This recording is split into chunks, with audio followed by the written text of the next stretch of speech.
Manever I say ma PENDREAM TV. PENDREAM TV there, osia dem yopo. You are once again welcome to PENDREAM TV, the only channel that brings you the best and latest updates in politics. If you are new here, please don't forget to subscribe to the channel, hit the notification bell for more updates. Like and also share to other members to watch as well. You can also leave a comment after watching or send us your voice note on our WhatsApp number, which is 0277-128-777. Thank you. What does it state, the petition? What does it say? All right, so it goes as follows. Concerned citizens calling for parliamentary probe into Yoko's failure to investigate money laundering allegations against Cecilia Dapaah and husband, Mr. Osei Kuffour. Now, it's addressed to the Right Honourable Speaker of Parliament, Cantonment Accra. Dear Sir, petition for parliamentary probe into Yoko's failure to investigate the money laundering allegations against Cecilia Dapaah. Article 103 of the Constitution and Standing Orders of Parliament. We, the underlined, being citizens of Ghana and interested in promoting and sustaining Ghana's democracy and the fight against corruption, which has retarded Ghana's progress for decades, wish to petition your High Office for a probe on the above matter. It is the situation that the Economic and Organized Crime Office, Yoko, led by its Executive Secretary, Mamia Tiwa Adodankwa, has chosen not to investigate the allegations of money laundering against Cecilia Dapaah. Right. Yoko claimed that they cannot comprehend the basis of the OSP's opinion that Madame Dapaah, former Minister for Sanitation and Water Resources, and her husband were potentially involved in money laundering regarding the substantial sums of money discovered in their residence and in various bank accounts. The antecedents to the Yoko decision are that on the 21st of January 2024, the OSP handed over the docket in respect of the investigations of Madame Dapaah for corruption and corruption-related offences to Yoko on the basis that, in the opinion of the OSP, the investigation so far tilted towards money laundering and structuring. This is to say that the OSP at the time did not find any evidence of corruption and corruption-related offences against Madame Dapaah. However, Yoko, upon receipt of the docket, did not act timeously to seize the money that the OSP was returning to Madame Dapaah, as publicly stated by the OSP. Indeed, there are many stories online which show various legal commentators and anti-corruption crusaders admonishing Madame Adodankwa to ensure that she or her reps were on site to also seize the money that the OSP was about to return to Madame Dapaah. The money seized by the OSP was a sum of $5.5 million and over 2.7 million cedis. The seizure was done in one of Madame Dapaah and her husband's homes in Abilimpe, Accra, upon searching it. The OSP also froze Madame Dapaah's accounts, which also ran into millions of cedis and dollars. John, it's a fairly lengthy one. Shall I continue? Right. Let me engage Professor Gyampo, who has joined us on the phone line. He's a professor of political science, University of Ghana, Legon. Prof, thank you very much for your time. Good morning. How are you? Good morning. I'm fine. Prof, why has it become necessary to drag this matter before Parliament and ask Parliament to conduct a probe? Right from the word go, some of us saw that the President of the Republic, Nana Akufo-Addo, gave an a priori clearance to Madame Cecilia Dapaah in this whole saga, even though the matter had not been investigated. He cleared him in the sort of comments and utterances he passed when he sought to accept Cecilia Dapaah's ousting or resignation from office as minister.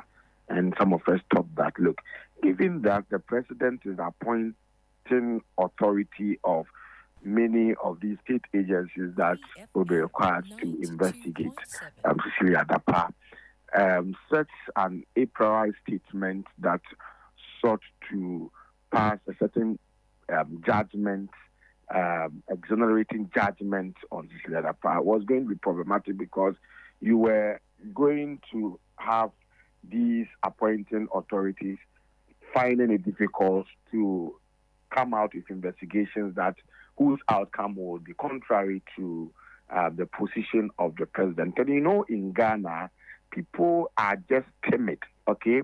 The days where people like Afarijan and other eminent Ghanaians got appointed to positions of trust, and they asserted themselves and they asserted their independence are gone. It appears that when people are appointed in our part of the world and even clothed with power and authority and independence, they still pander to the executive president of the land. And so what many of us are seeing is that it appears that no one wants to do a work whose outcome would go contrary to the president's posturing and position. And so that's how come the matter went before OSP. Some of us were not so impressed about the way he conducted his own search, and we were therefore also not surprised at the posturing of Yoko, and then also the comments and reaction from the Attorney General. These are all appointees of the establishment of the president. And so we should not also live in a country where all of us would always be taken for granted. If the president gives an initial clearance, and so all others are doing their work such that they will all fall in line in agreement with the clearance of the president. And if there are men and women of courage and conviction in Ghana who feel that this is not right and it must not continue, then such men and women of courage and conviction must rise up to challenge the status quo. And so that's all we sought to do, that if the executive president and the appointees under him will not work to deliver justice, and they will not work to ensure that we get to the bottom of this matter, then we'll petition Parliament, we'll petition Speaker of Parliament to, if you like, constitute a certain bipartisan parliamentary committee to go into the matter. And we believe that when this happens, then we would really know what truly happened. And so that's why we sought to do what we have done. And I think that it's as simple as that. Professor Ransford, Gyampo, Martin Pebu, Dr. Adam Bona, Dr. Kwada, Lawyer Abdullahi, and Domelevo, you are the lead petitioners. I've also seen an extended list of, if you like, call them ordinary Ghanaians and other professionals, students, nurses, shop owners, business people, blah, blah, blah. All of you are very confident that Parliament will indeed respond to your petition and actually bring a conclusion to this matter. But Parliament has in recent time also conducted these bipartisan probe, which have been widely televised, and still the conclusion of the issues are still within the domain of Parliament. The public know nothing about it. For example, the probe against COP, Alex Mensah, and the two superintendents, and Bugri Nabu appearing in the IGP Dapaah matter. Before that, there was the Sputnik V issue, and you can name some of the things. Why are you confident that Parliament this time around will do differently? You see, we haven't been told that Parliament is done with the probe or the work that they did. And what I know is that they went on recess. And it is within our legitimate right as a people to demand to know the outcome or the state of affairs of those probes and investigations. But if for nothing at all, those probes and investigations that were also televised give Ghanaians a fair knowledge and true picture of whatever was going on. And people got to know that some people were indeed scheming to oust the certain IGP. And for me, the fact that this even got many Ghanaians angry and so offered their support and defense for the IGP, the fact that this served as a certain buffer that prevented these unpatriotic Ghanaians from scheming and achieving their aim. The fact that this prevented them from manipulating or getting the president to out the IGP for me, it's something that is worth commenting on. It's something that can be described as an achievement, because I'm telling you that if this thing hadn't come out, if Parliament hadn't gone into it, okay, these guys would have worked behind the scenes to get the president to get rid of the IGP. And the president, knowing the public reaction, even when Parliament was going through the matter, I'm sure made him feel that, look, this man, if I go that route of acceding to the crude and corrupt machinations of a few disgruntled people within a service, if I succeed in going that route, I mean, Ghanaians will not be happy. I mean, that prevented the president from acting. And so I think that achieved something. But we still are within our rights to demand that Parliament bring a finality to that matter, because they didn't tell us that they were done with the investigation. So for all we may know, something stalled the process, or the process is still ongoing or something, but we still would be able to find out. But the idea of going to Parliament with this particular matter is that we have clearly seen Parliament under the leadership of Speaker Bagbin, right? Bagbin, demonstrating the independence of Parliament. From 1992 up to now, all Parliament that we have had served as a rubber stamping agency or arm of government. Even though this particular Parliament also tend to rubber stamp, it has to a large extent demonstrated a certain assertiveness and independence, over the attempt of the executive arm of government to manipulate it. And so that gives us a certain confidence and hope that if it goes to Parliament, given the nature and persona and resolve and resilience and determination of Speaker Bagbin, he will be able to do things and constitute a committee that will be able to go into the matter that would unravel the story behind the current story that we are being told. Well, the Attorney General has been involved in this matter. The Office of the Special Prosecutor has been involved in this matter. Yoko has also been involved, the police CID, and even the FBI. These are top institutions and one external body who are able to investigate issues and, hurriedly sometimes conclude the issues. Does it surprise you that all these four came together and yet we still have not answered the conundrum? No, but as I indicated earlier, it is not surprising. I said right from the word go, the President of the Republic gave a certain clearance of the woman in this matter. And I'm saying that all these guys heading these institutions who are supposed to do a good job in investigating the matter do not want to do any work whose outcome would contradict the position of the executive president. And so that is why they have been quite lackadaisical. That is why they have found their own ways and means of almost telling us that nothing wrong happened and that the matter should die a natural death. And some of us are saying that Ghana does not belong to Akufo-Addo and his appointees. It belongs to all of us. And so we would not let them have their way in every matter.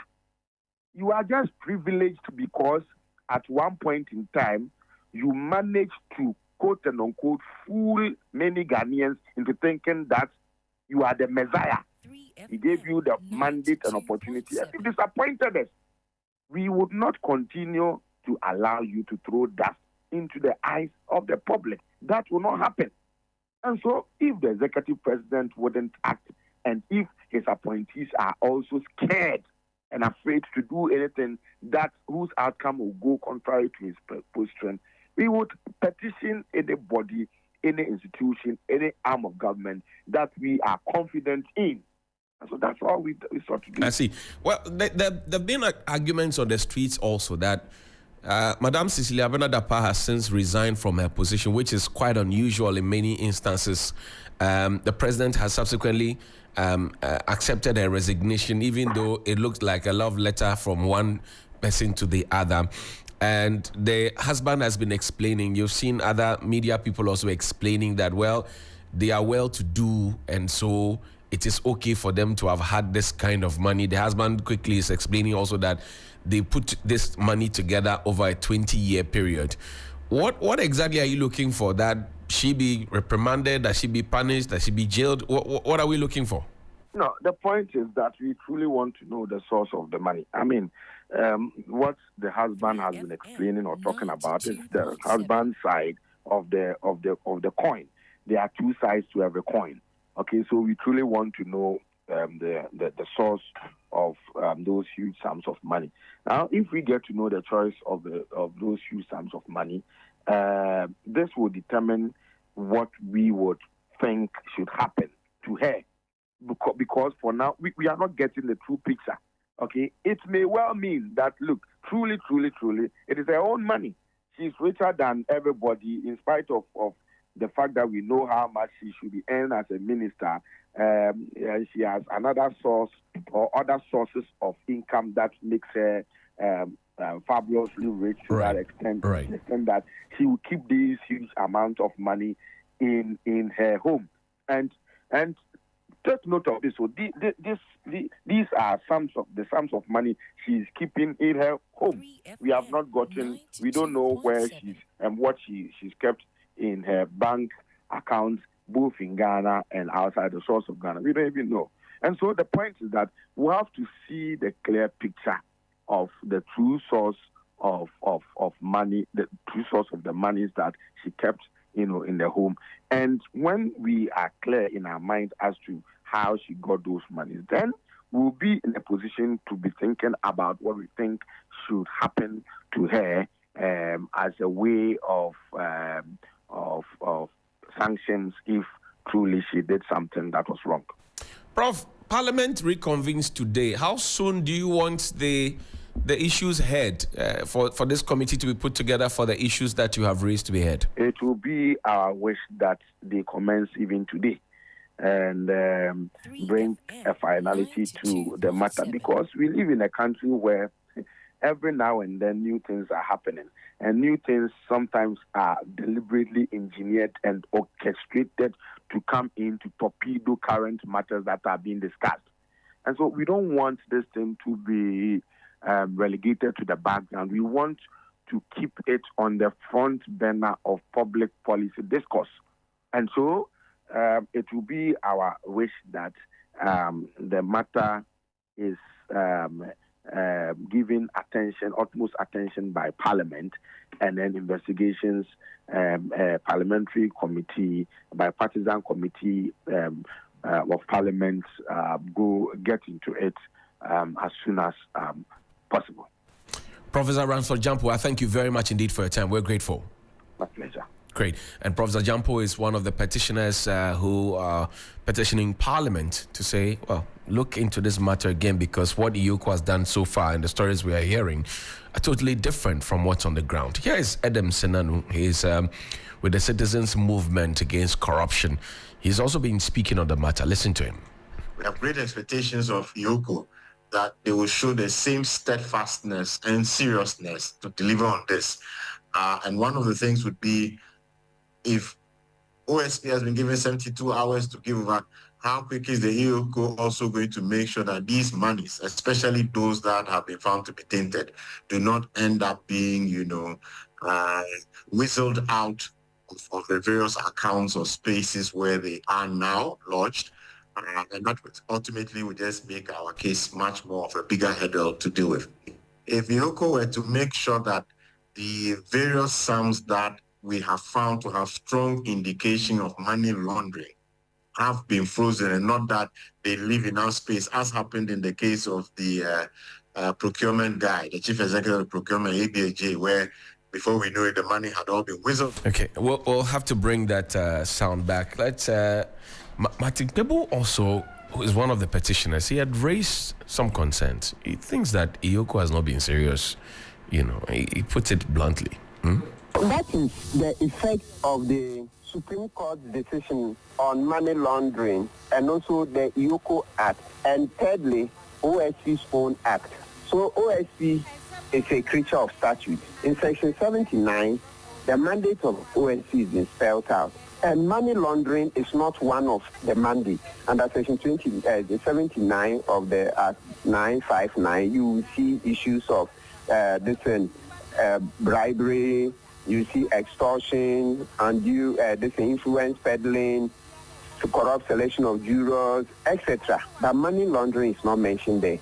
If you go to the Yoko Act, you'll find money laundering. And also there's a recent Supreme Court decision. It's called ex parte Ibrahim Malik. So now, that's what the OSC has to do. Except that I think, to be practical, I would expect that Yoko would also bring in the police victories. Yoko must bring in police because what the Supreme Court held in ex parte Malik is that if the money involved is not government money, Yoko can't deal with the matter. So now that Mr. Jabe has sent the matter to Yoko, don't forget the matter spent about 7 months with him. And so, you know that to bring to Yoko, if it turns out that that money is not direct government money, but it's some private money that is sought to be laundered, then it means Yoko himself, you can't deal with it. So I think to be practical, we have to jump in and ask Yoko to also bring in the police. Helen, this is the pull and push. Are you optimistic that something good will come out of this? It's difficult to remain optimistic, but I am quite excited that this petition is making the rounds, because ultimately Parliament has oversight as far as state institutions are concerned. And this matter, the way that it has been left, I don't think is satisfactory for any of us at all. For me, the most worrying thing is that sometimes we treat our laws as mere suggestions. Yeah. Like this is just something is there, because let's not push it too hard. Because quite simply, Madam Cecilia Dapaah would have been expected to undergo some asset declaration. That's correct. Right? That's correct. So that at a time of entering into the government. Thank you. And you know, the arguments that have been made is that she had previously served in President Kufuor's government, and then also in Nana Dankwa Akufo-Addo's government. So the entry and exit of those assets ought to have been declared, right? So that's something that is quite important. We can't treat that as a mere suggestion, because what will then happen, or what we can do is trigger Article 2864, which says any property or assets acquired by a public officer after the initial declaration required by clause 1 of this article, and which is not reasonably attributable to income, gift, loan, inheritance, or any other reasonable source, shall be deemed to have been acquired in contravention of this constitution. And so far, the reasons that have been proffered either by Madam Cecilia Dapaah or persons in their quarters don't also seem to check out. So for most people, what I'm hearing now is that, okay, even if it's the case, right, that there's no foul play, which could very well be the case, that is not discounted in the line of reasoning. Madam Cecilia Dapaah should just come out once and for all and let us know where the monies are coming from, because this is a public officer with whom public funds are entrusted. She needs to dispel any kind of notion that those public funds that were given to her, entrusted in her care, have been redirected elsewhere. If her and her husband say that they are very successful business people and have been so over a period of time, reasonably you can expect me to think that this is something that can be proved. This should be so easy, so cocoa. And if I were them, I'd say, hey, Charlie, excuse me, you think all of us are sleeping? Some of us are hustling hard. I've been doing XYZ, XYZ. Maybe some of the reasons why she doesn't want to come out is that at the time that she was an MP, maybe she was doing business that she didn't disclose to the speaker, which is what you must do. So there are so many different elements that I think state institutions can latch on to check this. Why are we wasting time? Was the asset declaration done? Yes or no? Can we go back and juxtapose the two and check? You know, really, I mean, that's the reason you do the entry point and the exit. So the relevant portion of the law that you read would then now answer whether within the period, the 8-year period when she served, she actually had declared something when she was leaving, and that would have been very easy for anybody, for us to have the answers. It appears that even the asset declaration is not taken too serious by... It's as though it's a mere suggestion. Exactly. I mean, and there are too many people who get in and out of government who do not declare their assets. There are too many people who get in and out of government. Recently, a list was published of persons who are serving and have served who still have not declared their assets in full. And you ask yourself, okay, so who is watching and who is making sure that this is done? Because other than that, then we'll be going around in circles. Is it a law or is it a suggestion? It is a law. It's not a suggestion. It is a law. It's a law that exists that you must. It is actually a prerequisite that you must declare your assets as soon as you are. So let's say you have never been a minister designate. You are getting in there. You have been nominated. It is part of the requirements. It's a prerequisite that you have to drop it. A condition precedent that you have to drop it to get in there. And that's where I raise the questions about Parliament, for example, that yes, Parliament has a duty to perform. Parliament is being assertive. Parliament is showing how independent it is and all of that. But some of these things to come to their table, because if I have been nominated and I come to the vetting table and it is a bipartisan vetting table, a committee will sit and finish and take their reports to the meeting of the whole, and the speaker will put the question, and then a decision will be taken as to whether I should be approved or not. And I am supposed to satisfy this requirement of asset declaration, and I don't do it. How then does Parliament go ahead to pass me, to endorse me, to say go and serve? And yet this is what happens. Because also quite worryingly, as this case not in all the cases though. There are some who say, look, I will declare, and they in fact go ahead and declare. Because as this case has traveled, you also know that Madam Cecilia Dapaah actually refused to complete a statement of income and property as this case was going on. So along the way, I don't think that her and her husband have done themselves any favors, and those around her have done her any favors. The stories have been inconsistent, and we're still left here as citizens with no answers. Okay. It's one of the stories, as we heard, stiff defense, the Angwamo analysis. All of that supplying to Ghana and other West African countries. Given all that profile, is he able to have $800,000 at the time just before he died? It's a question for everyone to look at. I don't know. You have the answer. This is the profile of the man. You can quickly Google his company. You can do all the checks. That's what we decided to do. Let's do the verification. And if we do the verification, we'll put out the information. And we'll put out the information for everyone to see. This is where we are. That is it. That's the story. So this is 800,000, and it was delivered in a box. No, not yet. Not yet. It was delivered in a box like this. And it is in the same box that was delivered, according to the story, delivered to the mother, that the mother delivered to Cecilia. That your brother has passed. He left me this money for his contractor work. He said he was going to buy land at Bremai and build houses and sell. That's what he told me. And that's what this money is for. So can you please take the money and call the other family people and said, Muniani Sikano, I'm giving it to Cecilia to keep. And I understand that one of them remarked that, since it's not minister, no police ni, so the money was given to Auntie Sisi. She carried the money and brought it to Accra, told her husband that your brother-in-law's money, Eno has given it to me. You know, Eno gave it to her, and then Eno died after that. So after Eno died, they buried Eno, and then they came to deal with it. So those brothers have also written to the police, confirming the source of this money. So now the matter is in the hands of the police. They will deal with it.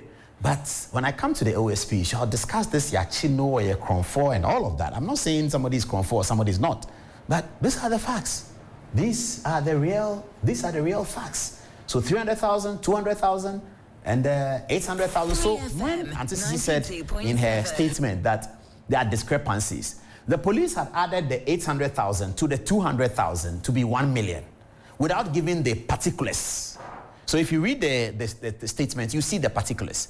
But in the general statement, because the police are investigating and they are prosecuting. So they are prosecuting you for stealing 1 million. They don't give the particulars of 800 was for this person, 900 was for this person, 200 was for this person. But that also sent a wrong signal to the general public that some 1 million, Cecilia has $1 million in her house. She says, my money is $200,000. It's for me. My husband's money is 300,000 euros for him. This one is not for me nor my husband. It is from my brother, and everybody in the family knows that I'm the one keeping it. So this is the story. Those of you who are very, very angry, please calm down, or you can get more angry if you want. But send me a text to Good Evening Ghana Official and tell us what you think about the story. Now, knowing this story, do you now understand why the president put out the statement he put? Knowing this story, because the president is the top national security person. He was told all the facts. I'm sure he called Cecilia and said, what are the facts? I'm sure he called the police and said, what are the facts? The president was abroad, he was in Rome, and he was told all the facts. And then the circumstances suggested that Cecilia must resign anyway. We all agree with that. On Friday night, I was saying that this one, Auntie C, must resign. I love her to bits, but this one, she must resign. I said that to a few friends of mine. Other people said so. And somehow the pressure was put on her. She understood it. And so she tendered her resignation on Saturday. Then this was the president's response. I received your letter dated Saturday, 22nd July 2023, resigning from office as Minister of Sanitation and Water Resources and as a member of government. It is with considerable regret that I accept and I applaud your loyalty to the image and standing of the government. The work you undertook during your period in government was excellent and productive. And I thank you for your wholehearted contribution and devotion to the progress of the government and the nation. I am confident, like you, that at the end of the day, your integrity, whilst in office, will be established. I wish you the very best in all your endeavors. This is where they are saying the president's statements were prejudicial. He said, I am confident, like you, that at the end of the day, your integrity, whilst in office, will be established. I wish you the best. So if you know the story and you are president and you know Cecilia Dapaah, you are more likely to write it like this. You see, when we grow up to the age where the president is 79 and so age of Cecilia is 70, you get to know people for 40 years. People who know me know that this one Paul won't do. As for this one, I can't put it beyond Paul. He may do it. This one, he won't do it. So some people call me and say, oh, this person said something about you. I know them so well, I say that this person will never say this. I know him. He will never say this. Tell me something else. Some people have reported me to have said something and they say, oh, Paul will never talk like that. 3FM Sunrise. And then on the 22nd of July 2023, there was a letter of resignation. Mr. President, I write to inform you that I wish to resign from my position as Minister of Sanitation and Water Resources. It's been a great privilege and honor to have been given the opportunity to serve in your government, and as an even greater honor to have worked to try and bring your great vision for our country to fruition. Since yesterday, Friday, July 21, 2023, social and traditional media have been full of stories about a court case involving a theft that took place last year in the home I live with my husband and daughter. The story sought to suggest that I own various huge sums of foreign currencies and millions of Ghana cedis which have been stolen from my home. Whereas I can state emphatically that those figures do not represent correctly what my husband and I reported to the police. I'm very much aware of the import of such stories around someone in my position. I am resigning, therefore, because I do not want this matter to become a preoccupation of government and a hindrance to the work of government at such a crucial time. I intend to cooperate fully with all state agencies to enable them fully establish the facts.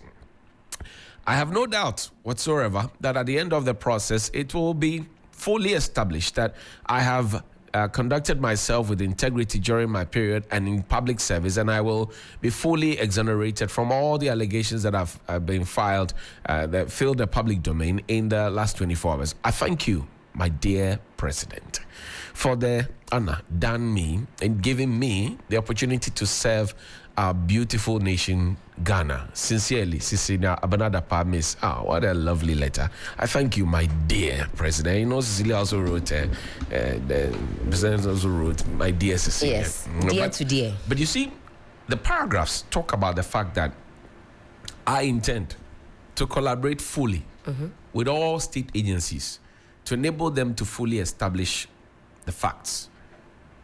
Did she fully collaborate with Yoko? Did she fully collaborate with the police CID? As it stands now, we know that the full collaboration was murkier than what had been promised here. Then she also mentioned the political interest, that I'm resigning at this point because it is a crucial time. I don't want this to be the preoccupation of government and a hindrance to the work that government is doing at a crucial time. Unfortunately, since 2023 up to now that Professor Ransford Gyampo, Martin Kpebu, Dr. Adam Bona, Justice Abdullahi, Domelevo, and Nanaya Akwada, Dr. Akwada had joined, I don't think that it is going to go away in any time. If Madam Cecilia Dapaah didn't want this to become a preoccupation of government, she could have, for example, completed that statement of income and property. That would have shown more collaboration and a willingness to provide the answers, and also just come out and tell us once and for all, because what she didn't want to become a preoccupation of government is now a preoccupation of the entire nation. It's not just one that government has to battle. We've been asking for, has it been a year already? No, not July quite. Will be a year. We're gearing up to a year. Yeah. And this is still one of the biggest scandals of the Akufo-Addo-led government. It is, like I said, the preoccupation of the entire nation. So that notice that she put out goes contrary to what she was hoping was going to be the case. Like I said, where the case has been left, it is too murky. It is unsatisfactory. We can't just go on as like it's business as usual. There has to be some conclusion for it to be satisfactory. Well, former Auditor General Domelevo has also been on the case. He's one of the lead petitioners who want Parliament to conduct a bipartisan probe into this matter.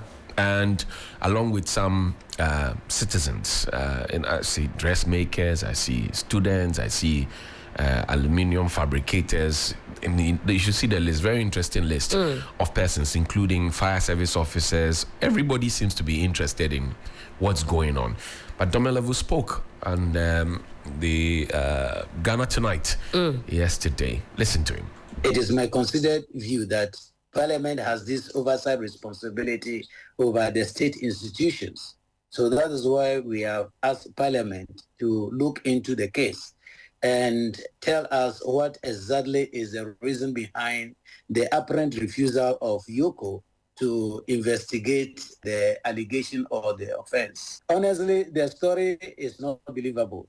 If you have been following Yoko, Yoko is one institution which in the past has even been quick at investigating offenses which fall outside their mandate. Thank you for staying tuned. PENDREAM TV really appreciate your time. Please, if you have not yet subscribed, please do so for us. Hit the notification bell so that you'll be the first to receive any update that will be loaded onto the platform. Thank you. Dedi kama mamena PENDREAM TV ase. Na so far so good. Say open online portal e wo Ghana. Nipa share, nipa follow, nipa comment here. To my best of knowledge, without any biases, PENDREAM TV.